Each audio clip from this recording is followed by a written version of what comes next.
Setahu aku tak ada musuh kat office tu. Apa takkan orang luar pula? Macam mana orang luar boleh hantar warning kat office tu?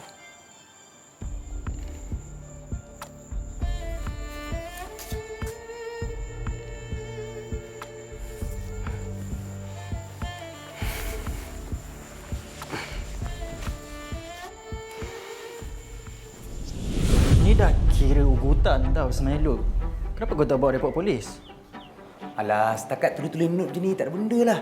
Ya, aku tahu. Tapi kau sendiri kan yang cakap orang tu buang angin tayang kau. Betul? Kau tak rasa dia akan buat benda yang lagi gila daripada ni? Okey, macam ni. Katakan benda ni jadi lagi parah. Aku beritahu kau, kita buat report polis. Okey? Suka!